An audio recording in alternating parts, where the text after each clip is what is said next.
Now, what do we have here? Good size box.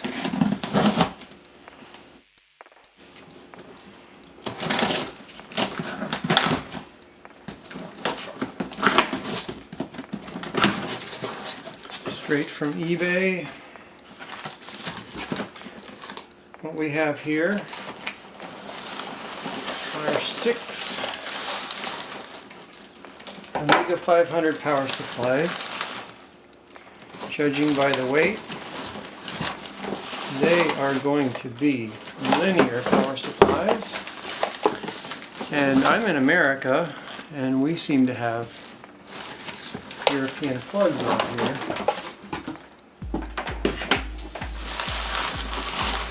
Take a look at these things. So far they seem in okay shape.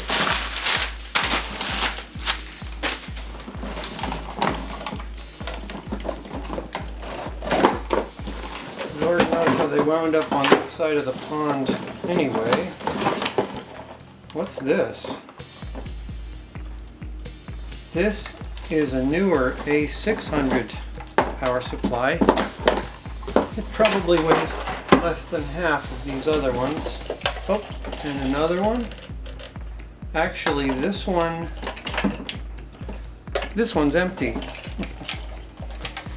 There's nothing inside there, because it is a regular 500 power supply, but it doesn't have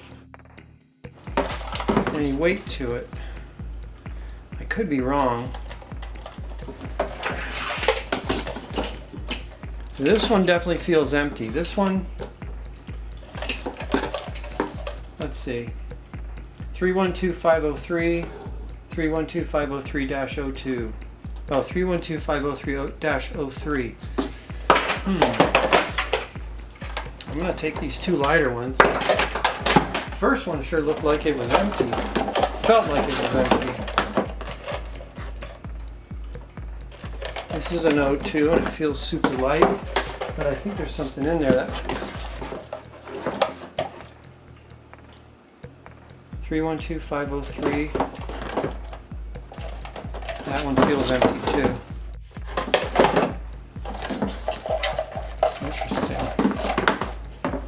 We're going to have to see.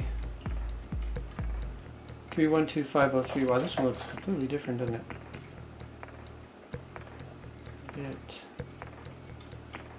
So, yeah, I mean, looking at the input voltage, 220. So, what good are these to me? It's not like, I mean, I could convert some of these to 110, but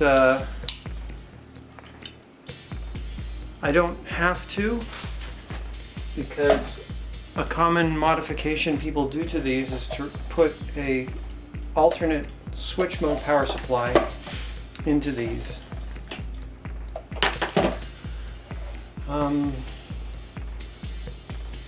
Yeah, and the switch mode power supplies that are available, you can easily get one that has, well, see, look at that, that's interesting.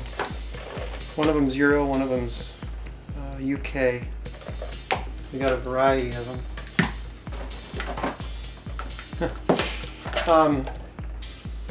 So what I plan to do, probably in most of the cases, is put, especially the ones that have a linear, is input. Yeah, it's interesting. But take the ones that are the linear power supplies, and that's a slam dunk to put the switch mode power supplies. And the switch mode power supplies can take voltages, input voltages from 90 to 240, let's say. So I'll probably put US plugs on here. Let's take these real super light ones. Let's organize things. I'm going to organize things first. Okay, this one pretty much feels empty, but could be wrong.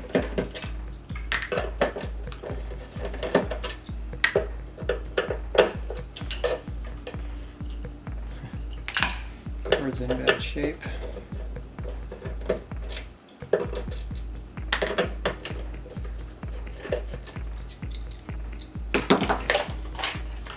No, we're good.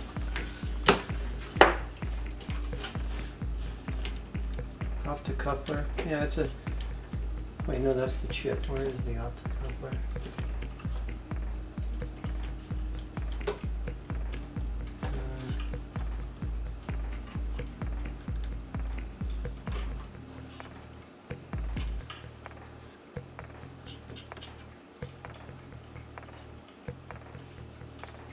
It's on either side, but this is definitely a switch mode. No big, huge transformer. Alright, well, they all seem to be...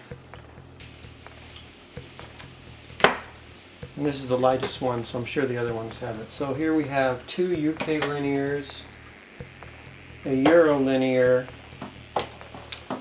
a Euro switch that's actually an A600,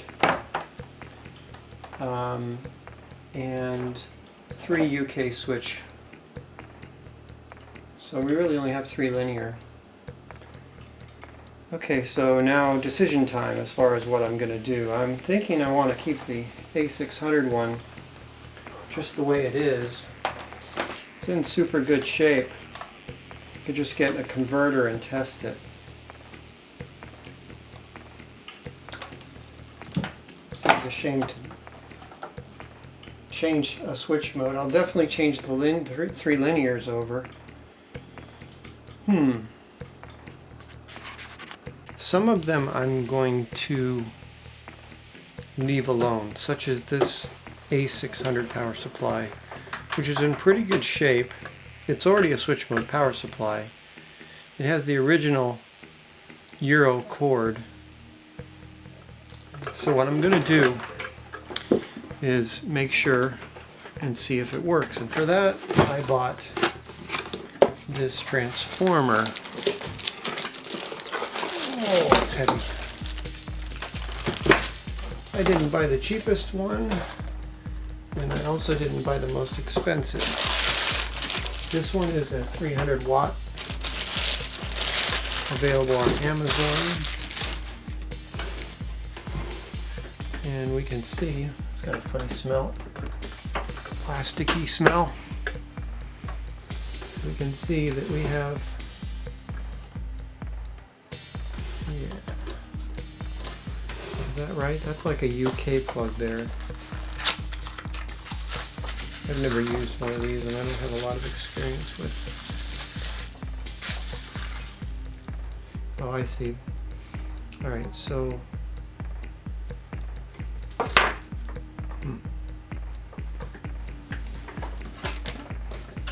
absolutely no instructions.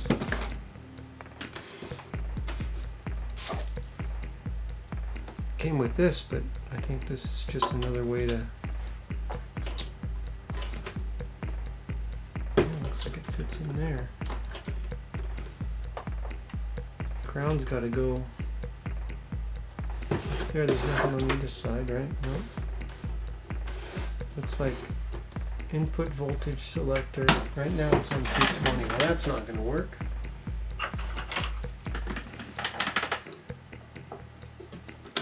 There we go. Ah, this is for this end. That's what that's for. Okay.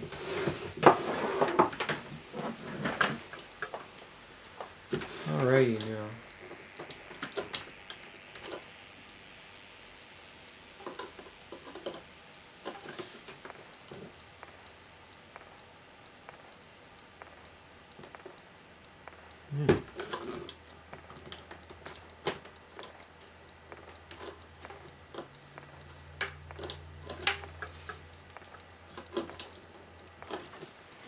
That's interesting.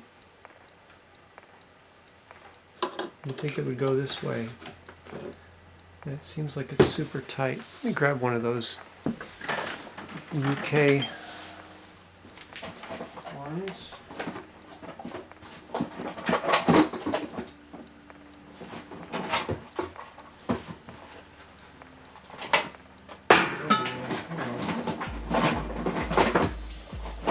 There we go. it's quite obvious how the UK one is supposed to be plugged in.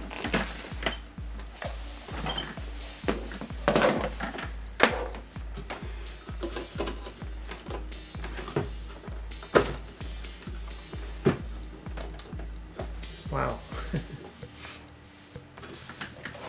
You know what? This one is a switch mode power supply.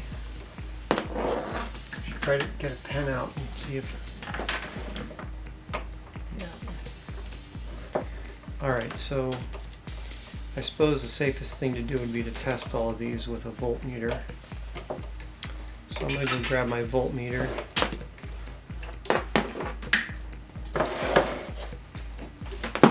Get everything ready. Okay, we're all set. Here's a UK power supply plugged into this thing. What I've done here is I've made myself, I just took some breadboard jumpers, but the female end type, you know, it's male on one end and female on the other, and I just sort of took the connector and bent it, stretched out the middle so that it would fit on an Amiga. You know, these are thicker than breadboard jumpers, obviously. So, yeah, so let's take what I have set up as the negative and put it on the ground here. And of course I covered it with heat shrink. It's just real super easy to short these out trying to probe them. So this is going to make that a lot easier. And this one is supposed to be plus 12. I'll turn on this thing. Makes a humming noise. And then we'll turn this on.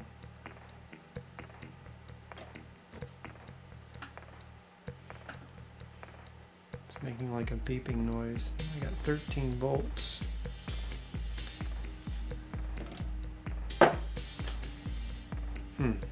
13.5 volts. That's a little high. Let's go with the middle, which is minus 12, minus 13.6, and plus 5, 540. Yeah, this is almost 10% over. It's making a weird noise, although that could be related to the fact that I'm outputting a 60 hertz.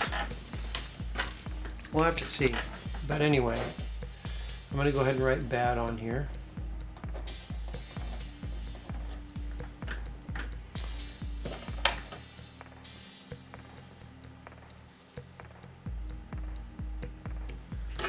Yeah, I think there's a possibility there's a bad capacitor in there or something. This thing is really super old. Even though it's new enough to be a switch mode.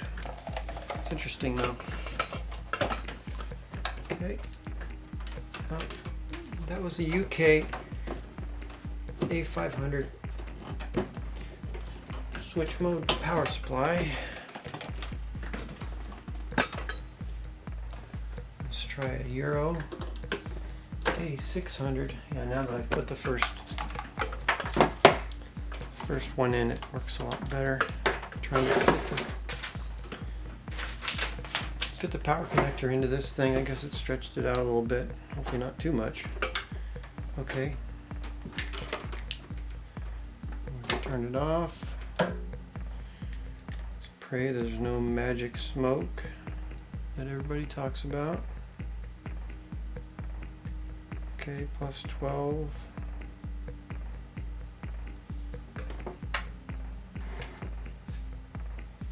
So this is more like what we want to see, 11.99 volts, minus 12, yeah, and 5.14, it's okay. That other one, I definitely don't want to plug that into the Amiga. Can you imagine? It's like a 50% chance it'll blow the Amiga up. So yay to me thinking of measuring the voltage on these things. So this one's good and good enough to be tested with the Amiga.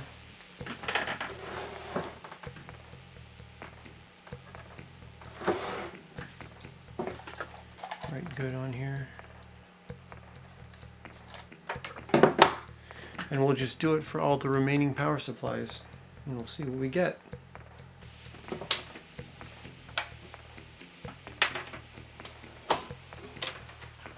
Okay, so here we have the 9 power supplies. We have the one that I rebuilt, which is working fine. We have the Amiga 600, which is also working fine. And that's it. Now this one was a linear UK power supply and could have been working. I didn't really test it out. I just knew I wanted to use that as the guinea pig. So, but based upon the fact that these other 7 are all bad, probably indicates that one would have been bad too. So they all had somewhat unique problems. A couple of them were similar. That one, the first one, and a couple of others had over voltage. This one was a steady 10% over. You know, so some kind of bad capacitor or something. This one here was just low. It was just a little bit low. Let's see which one. This one worked except the -12 wasn't there. So I'll have to diagnose and verify that it's not the actual connector. You know, I got to make sure that works. This one here was one of the other ones that was a little bit low. I wrote the voltages on there. You know, instead of 12 it's 11.4, instead of -12 it's 10.6, and then +5 is 5.4. So too high on the 5 and way too low, especially on the -12. It was way off. And then we have a couple, this one here and that one there had runaway voltages. They just kept on creeping up and up and up, and I turned the units off before they got too high because I didn't want to have any smoke in the room. But yeah, something's wrong with the switching. You know, maybe the IC is bad or the capacitor or something. And then this one just had low volts, but like super low volts, like 1 volt or no volts or whatever. So anyway, so we have all these candidates ripe for the same conversion that I did to this one. So I guess that'll be the end of this video.